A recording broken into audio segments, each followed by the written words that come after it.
Hi, my name is Joe of The Joe Show. I'm from Edmonton, and I get to perform in this beautiful city of ours. Yeah, I do magic, comedy, and ventriloquism shows, and I'm able to rub shoulders with some of the most amazing people. Join me in this show as we ask entertainers, puppeteers, professionals, and performers questions about how they got started, why they do what they do. Join us.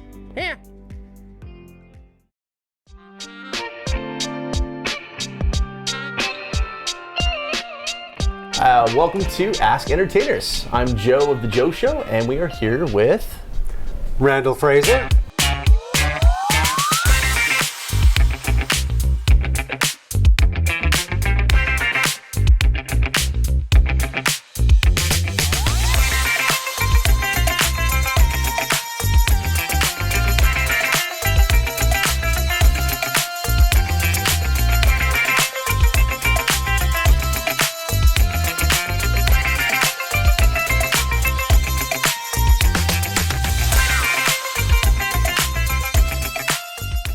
And I am the artistic director of the National Stiltwalkers of Canada.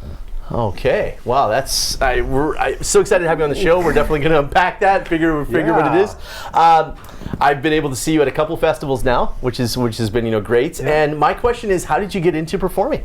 How did I get into performing? Well, that's a tricky question. I've been essentially performing since forever. I used to listen to my dad's records and dance to them. So your dad was like a singer, or? No, he was an audiophile and a radio announcer. He used to do. So he was like a DJ at one point. He had a vast record collection, quadraphonic sound, the whole thing. And I would put on records very carefully, and then I would do these dances and compose them to myself. And then it sort of caught on. And then in high school, I discovered the drama program. I thought, that'll be an easy 5 credits. Yeah. No problem. And my life took a complete left turn, and it's never been the same since. Okay, that was it, eh? Yeah. Yeah. Wow, that's something. What's the first performance you've ever saw? I was trying to figure out what the first performance I saw was. My first instinct was to say arate mime when I was in high school. Okay. But then as I thought about it, actually the first real performances I saw were my dad taking me to concerts of Tommy Banks and Big Miller and people like that. Okay. And so watching musicians on stage, people who were more than just musicians, they were performers. It wasn't just that you listened to the music, you watched them play it or sing it. And that was as much of the interaction as just being able to play or sing the song. There was the relationship with the audience. And I think that's kind of when I figured out, that's interesting. I like that, because performing is not, whatever you do as a performer is great. Yeah. But what makes it a performance and what makes it real and valuable is that you are doing something that creates a relationship between you and the audience. And you create this thing between you that is more than just your performance and more than just they're watching somebody. Yeah. And that's why live performance is so important. Yeah. For me anyway. Yeah, it's creating that moment, right? Yeah. So that memory and stuff too, that connection. I think it's all about too. Absolutely. Yeah. I mean, I think that's so real in a lot of performers, like they can perform, but it's that connecting. Do you find there's like certain advice with connecting with an audience because you do a lot of stuff, right? And you're trying to. Yeah. I would say probably the biggest piece of advice that I learned that I still harken back to is the first thing you have to do and the last thing you have to do as a performer is listen to your audience. You can't just come out and blast them. You have to find out where they're at and find your way into them. So listening, it's like good improv. Yeah. Every good improver will tell you what's the secret to improv. Listening to what's being given to you. Because then you know where to go with it. It becomes this exchange. And that's the same thing with an audience. It's like figuring out the boundaries of your painting to paint within the boundaries. Exactly. Find out what they want, figure out what you've got that can be given to them in that way. Right. And then see where you can take them and where they can take you. Yeah. That's great. And I mean, take you too. I love that. I love that. You know, it's just not you're just doing that. It's allowing them to. It's got to be a two-way exchange. Exactly. Otherwise, I love that. Right? That is just great because that's totally what it's about. Yeah. Yeah, and that's how a memory's made, right? Mm-hmm. For both sides. Exactly. Oh man, this is great. Okay. Yeah. You've done performances all over the world too, haven't you? You've been to a lot of places. Oh God, yeah. I've been to China. I've been to Washington. I've been to Ottawa. Okay. I've been to Bali. Been to Trinidad. Okay. What's like? Do you have like a favorite performance that stands out for you, or? Well, I have one. Okay. It's actually here in town. Okay. It's okay. I got to play Audrey 2 in the Little Shop of Horrors at the Citadel. Okay. And I'm a big musical nut. Like that's my nerd on is musicals, was for quite a while. Do you sing too and stuff, or no? No. Okay. Not really. I mean, yes. Do I sing? I sing. Yes, all the time I sing. But do I sing professionally? No. No. Okay. No. Fair enough. But I didn't have to. Okay. Because the way Little Shop of Horrors is done, Audrey 2 is always performed by 2 performers. Oh, okay. The voice actor that sings and can do all of that voice stuff, and the puppeteer inside the various steps of the puppet. Okay. Yeah. So you're inside the puppet. Yeah, and we did that show for almost 3 months, and that cast and that show, it engaged all of my jam as a performer. It was so as you're not a builder just, too. So you're not just limited to stiltwalking. You puppeteer. No, in fact, stiltwalking came to me late in life. Really? Yeah, I started out as a actor and discovered the technical side of things. Okay. But then got dragged back into masks, puppets. Okay. Do you build some of your own stuff, or? I build everything. You do? All of my costumes. I have a costumer that I work with. Yeah. She's a trained tailor. You say you got over 40 different characters, right? Character sets. So that's 2 to 4 to 8 costumes per character set. Yeah. Okay, so if you did like cowboys, we have four cowboys. 4 cowboys. Yeah, we can bring out 4 of them, so we can do a whole thing. Wrestle up the herd, so to speak. Yeah, genie. You got the princess. You got whatever type of thing. Oh, okay.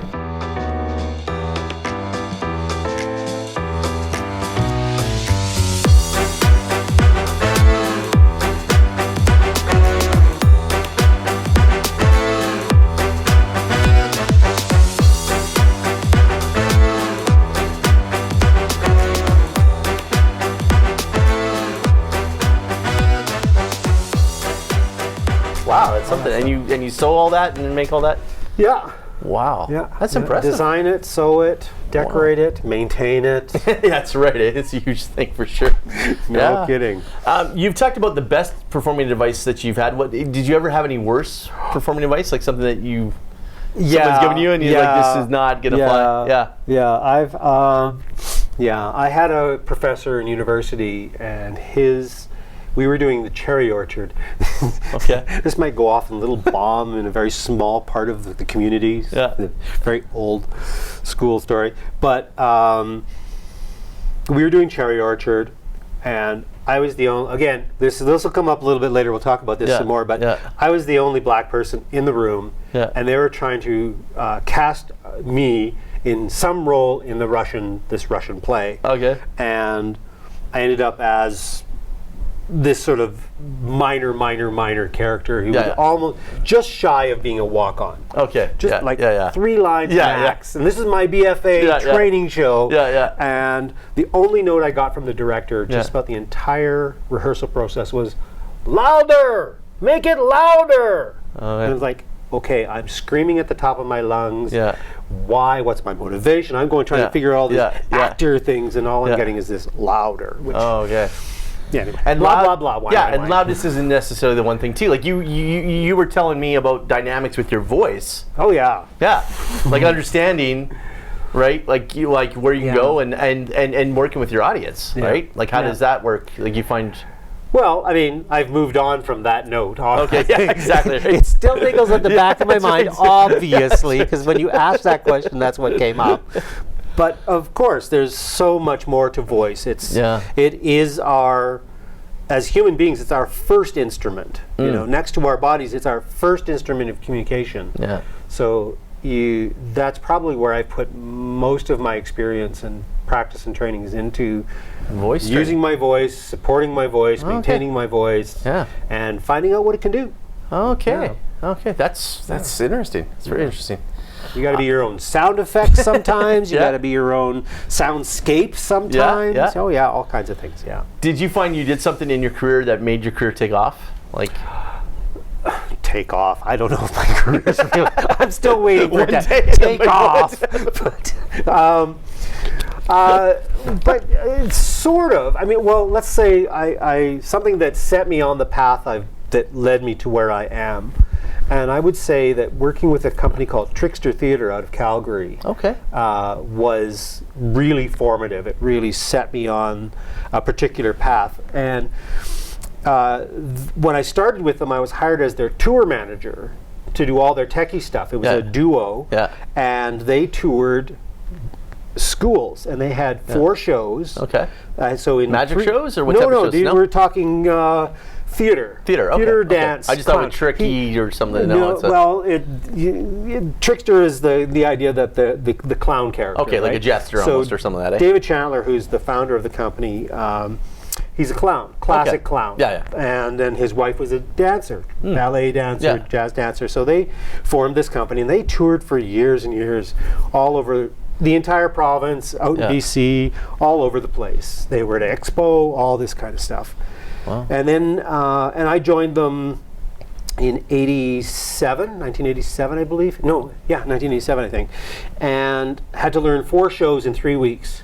So we had an elementary show, a junior high show, a high school show, and a festival show. Okay. The festival show was the Stilt Show. Oh.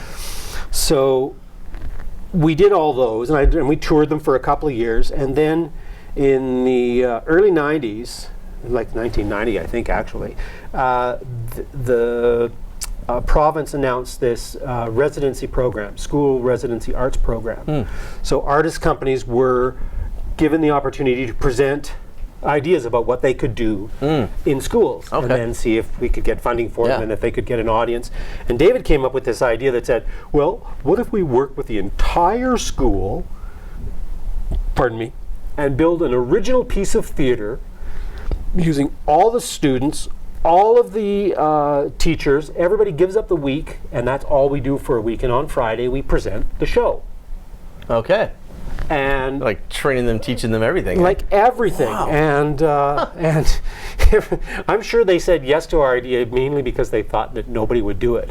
Yeah. And here we are. A full week too. That's a big commitment. For a full week with 4 to 6 performers in the school, each of us working with a class, creating one element within the show, and then we'd put all the classes together, and then you'd have the stage, and then the students as the audience wrapped around it in their classes, and then their parents behind, and each team would come up, do their part of the show. Was it like just singing or something? No, or it was more everything. Everything, okay. So they were a physical theater company. Okay. They still are. They are now, I'll just say this now, they are now the most booked residency program in the province, bar none. Okay. Wow. You know, they do over 48 residencies a year. Wow. That's more weeks of residency programs there are. Bookable weeks in the year that there are. Wow. So that weird idea proved extremely popular. Okay. But I spent 12 years working with them. And that really gave me a grounding in listening to your audience, figuring out what people want, what they can do, how you can show that even limited skills shaped and honed in the right way can turn into something really cool.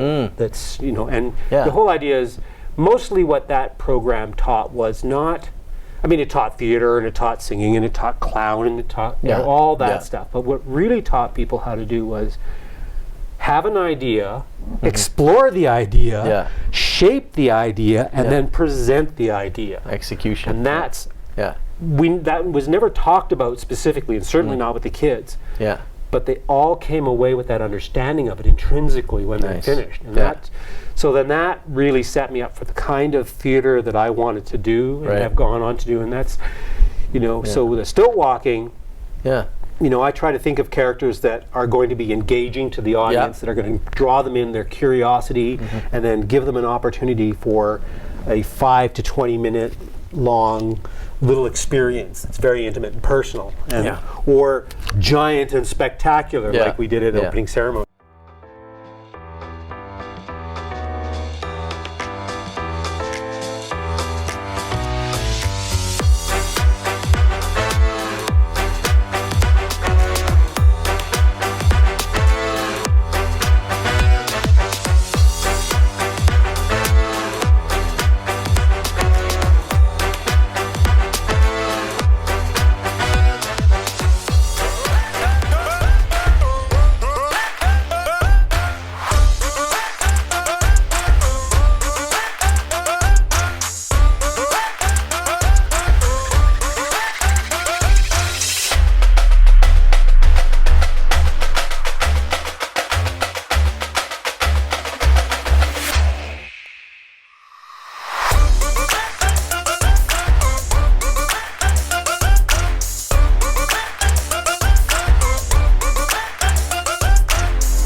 something too. This is great. Have there been any hurdles in life that you had to come over, like overcome, or just been smooth sailing all the way? Oh yeah, no. It's just, yeah. No, you kind of go, am I still here? I'm still, look at me, I'm still getting away with it. Wow. Because there's always a hurdle of one form or another, whether it's funding or finding people to train, or somebody's broken their leg and you have to find a replacement, or I'm sure we packed those masks, or all kinds of things. We're building our own stilts. Probably one of the biggest. This is on everybody's lips these days. Is the biggest setback has been COVID in a big way. We've been in 2019 when the first wave hit, we first got slammed with it.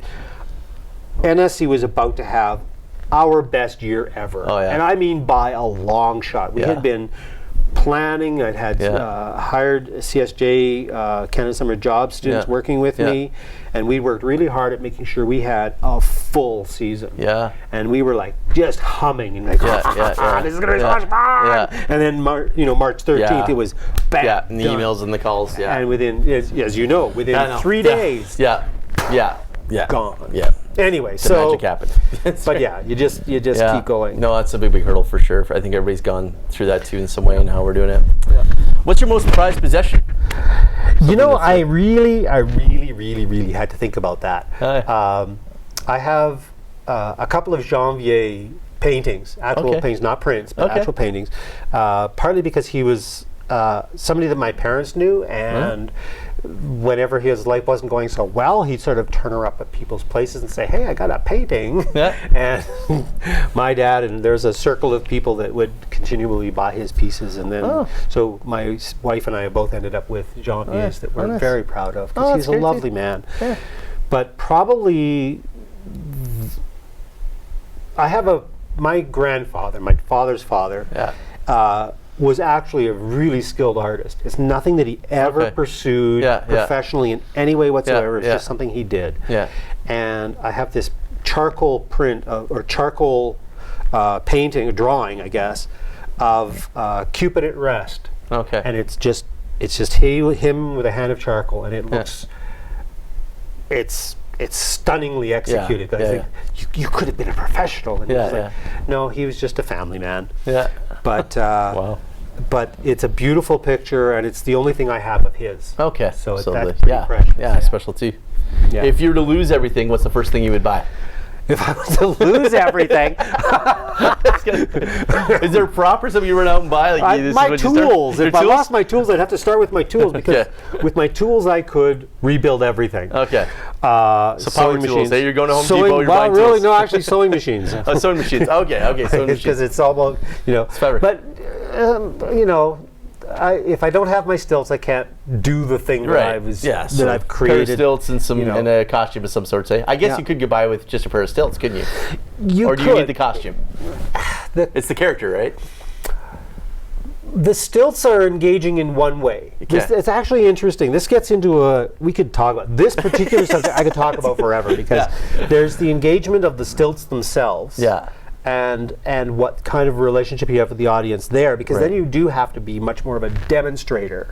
You say, yes, look, what do you think these are called? And look how I'm attached, and look what I can do. Can you do that? Can you knock me over? No, we don't go there if we don't have to. We've been there, but we won't go there if we have to. It rarely ends well, and usually not too bad for me, unfortunately. But when you add the costume, then you're inviting them into this world, the make-believe world, and then mostly what you do is you engage them as a character who happens to be very tall. And then you get to play the game of stilts. What are you talking about? Look, I have shoes and socks down there. What's your, so you get, that's right. You always get there's a certain age where the kids go, you're on stilts, and then my usual answer is, can you do it? And that shuts them up really quick. I have the same thing, right? Or redirects them, right? I have the same thing where I'm doing a puppet, right? I got my ventriloquism act, and people are like, it's a puppet. And I'm like, no, we have to be politically correct. It's a mannequin Canadian. That's what I say. That's what I tell people. And then the kid's like, oh, okay. Yeah, the kid's like, okay, well, it's a mannequin Canadian. Yeah. And then that just helps them. Yeah. So I found that, explaining that. Or just confronting the distrust and saying, yeah, so, and diffusing it, the challenge of it. And then, because often they'll go, oh, right. Yeah, exactly. And then they'll engage with you. And then get on with your show. But it's so there's that tension between not wanting to be fooled and wanting to call you out and try and create a stir. But they also do want to play. They wouldn't come up to you if they didn't want to engage somehow. Right. So you just got to figure out how to get them on your side. And stuff too as well. Yeah. That's on your side. That's true. Cool. Yeah. Is there something you're most proud of as a performer? Most recently, I'm very proud of the show we've just created last year. We actually managed to, in the midst of all this chaos, actually create something. We created a new show called Bamcussion. Okay. A story of the one song. And it's a really sappy, wonderful little story about, it starts with the idea that many, many eons ago, back in the beginning, blah, blah, blah, blah, everything was in harmony. Everything had one heartbeat. And then there was, but over time, there was different, as more and more people grew, and there's more and more of us to try and coordinate. Our heartbeats got out of sync, and then we separated into tribes and villages and countries, and we got further. And all of the disharmony is because we've lost the one song, the underlying heartbeat. And so this is about, it's sort of a vague post-apocalyptic world where these keepers of the elements of the song, everybody's got their, we're the keepers of the fire song, we're the keeper of sort of the earth song, the air song, the water song. And they go one song to rule them all. And they that's right. So they go out seeking, and as they meet each other, first they're in conflict, and then they find that to solve a problem they have to work together, and then eventually by the end of it, they're all together. Yeah. And so it's it's the metaphor of we're in disparate times, and the way we're going to get through it is by acknowledging that we're all the same. So did you write the songs yourself then too? No. I had one of my students was a very accomplished musical person, and he created the whole score. Okay. So just the sewing, not the songwriting. The sewing and the choreography and the direction and the writing. We actually wrote, I had the outline theme of the story. I knew how the arc I wanted. But the actors and I all worked together saying, well, what can you do? Very like a trickster residency. I explored and created vocabulary with them, and then we shaped that into a show. And based on what they could do and what they were good at and what looked pretty and all that stuff.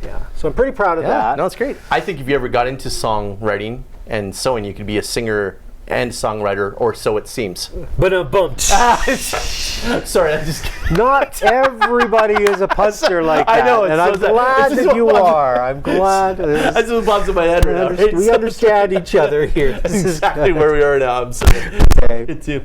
Has there been a time when your audience has moved you? I go back to many times, actually many times, but I go back to Trickster because those were such emotional shows. You had the kids working hard all week and starting off with, either skepticism, wonder, confusion, sometimes actual hostility in some cases. No, really.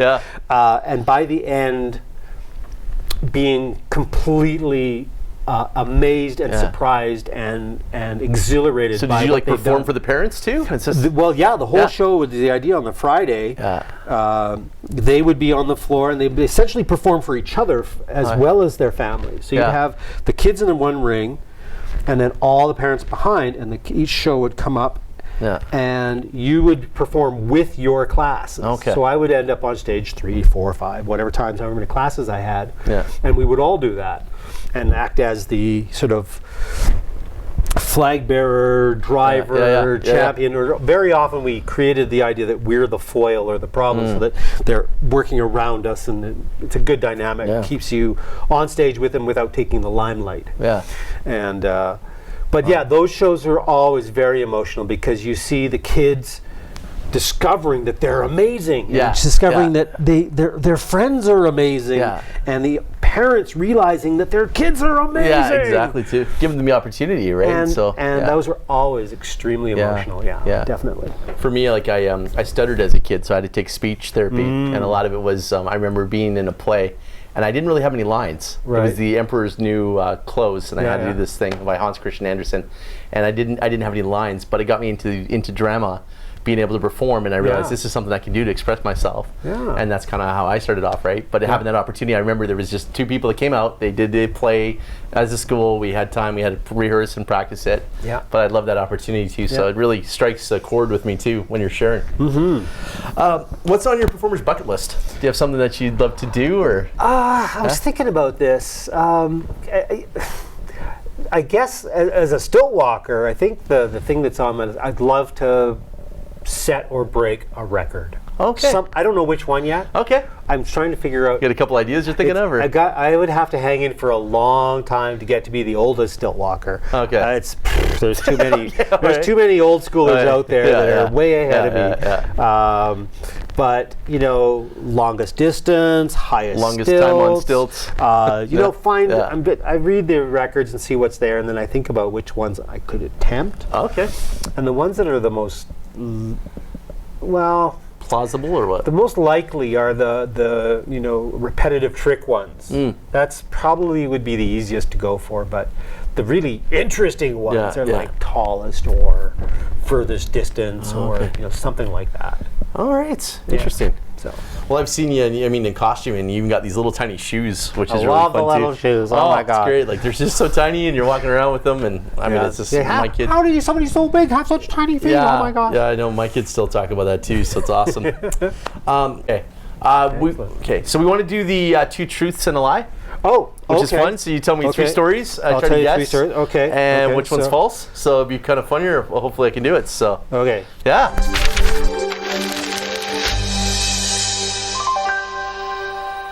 Okay, so the first story is one of my first professional performances was a performance of Midsummer Night's Dream that was done in Gallagher Park on the hillside in a tent. Okay. And we had been rehearsing in the show, and there was all these amazing actors in it. I was one of the villagers and a fairy. Okay. So I was in the chorus essentially. But opening night, we were, so if you know Gallagher Hill, we were on the far east end of the hill. Okay. And the tent was actually up on the slope. Okay. So that the backdrop where the stage was built, the audience sat up and in. So we used the ground as our natural amphitheater. And then the stage was there, and the backdrop to the stage was downtown Edmonton. Okay. And when the tent flaps were open. So the tent flaps were open at the back, tent flaps open at the front. Show's going. We're just about into the scene where Titania and Oberon are coming on stage and about to have that big epic confrontation. Ill met by moonlight, proud Titania. And when the show started, it was a beautiful, sunny, warm day. And as the show progressed, the clouds were rolling in and the wind was picking up. And we were thinking, we're all backstage going, what the hell's going on? It's going to storm, it's going to rain, oh my God. And then right at that scene, they've got these diaphanous wings on stage and the wind's coming up and getting heavier and heavier, and all of a sudden, and this is like, Oberon, has his big moment of blah, blah, blah, blah, and I can't remember the line, and this crack of lightning came, wham, and the whole, it was like, and then the thunder was like right on it, it was like right there, and we all went, and then it started to pour. Oh, wow. And the wind was coming in and trying to actually lift, those big A-frame tents, those big Arabesk? It was trying to the wind was so strong, it was trying to lift the tents off, and the whole audience, we ran to the edges, the techs are trying to pull, and the actors are trying to pull the tarps closed and batten down. We got it battened down. We're all in this huddle, and it's raining up top really hard. We're all soaking wet. Your audience is running to the cars, or no? Well, some, but most of it was raining too hard. It got stuck in there. So we're all sitting there dripping wet, and we say to the audience, well, we're all stuck here. Yeah. We can't do any tech anymore, but do you want us to finish the show? And they're like, yeah! So they're all huddled really close, soaking wet, and we're all kind of straggling. We finished the show. It was bizarre.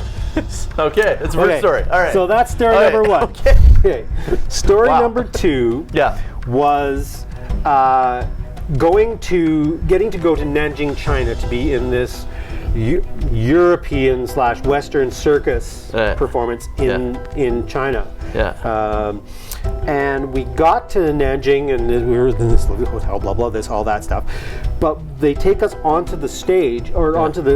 It ends up we're not sure what we're going to find when we get there. Actually, Nikolai was on that. There's all kinds of people on this trip, and we go in, and it's this big, huge arena. This arena, and when you walk in, there's the Olympic rings. They're like right there, and these two, these, I guess they're steel or aluminum statues, big tall statues of this arena. And there's all of us, all the performers, and we got our gear, and this is the first time we're going through, and we walk through, and we stop, and we look around, and it's like this really big amphitheater kind of venue, like a sports venue, but it looks like it's an abandoned Amazon forest. It's got trees growing in the stands. I mean, seriously, out of the concrete, and bushes and vines over. It's like this whole thing, and it's just like it's been abandoned for 30, 40 years, and then they just decided, we got to have this event. We'll have it here, and they just opened the doors and dusted things off. And we were like, what? It was like, are we going to get out of here alive? We've gone back into some weird time. Nikolai's like, I should have brought my T-Rex. The T-Rex would have been very funny there. Oh my God. Okay, so that's story number two. Second story. Story number three. Wow, this is getting tricky. Story number three. There's a festival down in Oregon, just outside of Eugene, Oregon, called the Oregon Country Fair. Okay. And it's kind of like Woodstock meets Sherwood Forest. Okay. So it's got that whole Renaissance fair kind of buzz to it. Except that it's run by the people who were the original groupies and band members of the Grateful Dead. Okay. So it's tie-dye meets leather moccasins. Okay, all right. But it's on about maybe 100 acres of land, and it weaves through the forest, and there's clearings. It's an extraordinary place. I got to go down there one year, and I took all my stilt gears with me, and I had a little bit of trouble with the border, saying, no, I'm not going down to work, this is my toys. These are my toys. Just managed to sneak through. Get down there. So we're out there, and I had my 2-foot stilts. What I normally perform on is my 4-foots. But I had just invented this new set that were 20 feet tall. Okay. And they had to fit together in sections, right? So I had to click, click, click, click, click, click, click, click. And then I had to figure out where I could actually put them on. Okay. So I'm in the middle of the nature. I literally find a tree that was tall enough, that had a branch sticking out far enough that I could then lean my stilts up against, climb the tree, get up there. Key element to this story is that while I was climbing the tree, I had one of these giant, those giant 7-Eleven mugs? The big ones? the big gulp, So I used to keep my coffee in that. This was my morning coffee was one of those. So I had that clipped onto my belt because I wanted to walk around, morning stroll on my stilts out in the middle of the Chamilla Meadow with my coffee mug.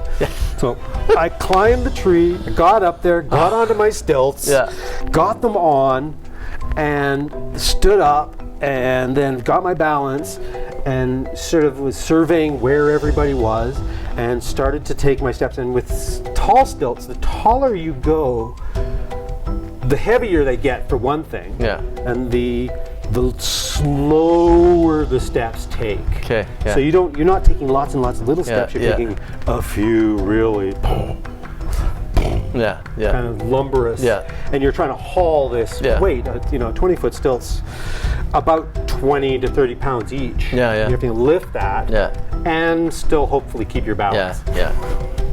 So I'm getting there, and I'm taking a few steps, and I'm getting my legs, and thinking, okay, we're good to go. We're good to go. And I step out, and there's this crowd of people around, and there's a woman and her 2 kids over here, and a couple of people over there, and some people way over there, that are close anyway. And I'm sort of getting my legs under me and taking these steps and walking, and all of a sudden I go, and one of my stilts, I didn't have the little shoes at that time, I had these big pads, and one of the pads had gotten hooked on a root. And I, because it was heavy and the angle I was at, I couldn't get it out. And so I started to fall. And I was falling, and I started to fall towards the mother and her kids. And I was thinking, this is not going to go well. And I kind of cranked on the stilts, and I actually steered myself away. I was falling. So the way we fall on stilts is we don't put our hands out and go, You lean back away from it as far as you can. You keep leaning. The opposite direction. It actually slows the fall. Because you're breaking momentum. The other thing is your head's not at the end of the fulcrum. Exactly. Right? So I'm leaning way back. I've got my coffee mug. I'm going, get out of the way. And I steered myself right between the couple and the family, and went poof, and hit the ground, and went flat, banged my forehead, and pushed myself back up. And when you do something really dumb and then you're not really thinking straight. The first thing I did was look at my coffee and make sure the lid hadn't come off. It's like, hey, I still got my coffee, and everybody went from this moment of terror to, he's okay. And then of course I had to take them off. Oh man. So I'm supposed to guess which is the lie. Which one? Oh man. Which one is the lie? Okay, so I think that each story is probably true, but you've just adjusted part of it to make it a lie. So for example, maybe it's not 20-foot stilts, maybe it's 15-foot stilts or 12-foot stilts. And maybe you didn't finish the show because it was raining. So maybe you thought it was going to go on, and you just said that you did finish the show, but technically you didn't. So I think the China one is probably true, and I'm thinking probably the size of the stilts. I don't think you could do 20-foot stilts, but I'm really leaning towards, did you finish maybe you could do 20-foot stilts. I'm leaning maybe towards the weather. I don't think you maybe finished the show because it's just raining, but it's probably the China ones that's not true. I don't know. So What's it going to be? Come on. Put your money down. Let's go. I'm going to say that it's the... What's the writing? It's the weather. It's the weather one.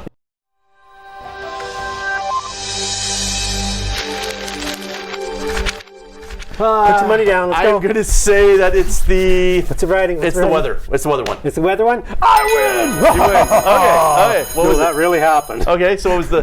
What was that? You were on exactly the right tack. They were not 20-foot stilts. 20-foot. I should have said... They were... You looked at me and you gave that weird look. I told you. I was on it. I should have gone with my gut. Yeah, because they you were can't. only 10. 10. Yeah, okay. Well, but the fall really happened. Yeah, I figured as and much. I really didn't see, spill exactly. my coffee. I was like, it still went because your details there.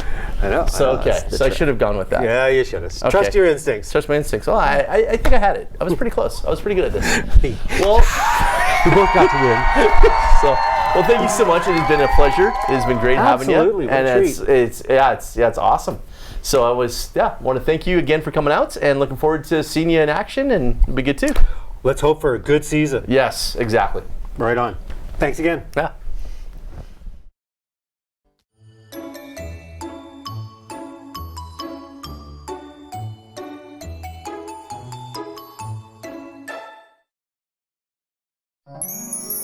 Our thought for today is there are 2 words in show business. Don't just focus on the show, but make the booking, the business side, enjoyable as well. Show business. A lot of people get out there, you're performing, you got the hour, whatever you're going to do, and you want it to be the best it can be. But honestly, it starts from the first email, phone call, booking, relationships, scheduling, all those things, the business side. Make sure you're there for your client. Phone them up ahead of time to confirm that you're coming. Let them know that you're interested, that you're excited. Let it be an amazing thing when they call you, that you're able to connect with them right away. Put all of their worries at ease. The business side is so important, and I think that a lot of times we lack that. Show business. Don't just focus on the show, focus on the business as well. And that's how you will succeed in life.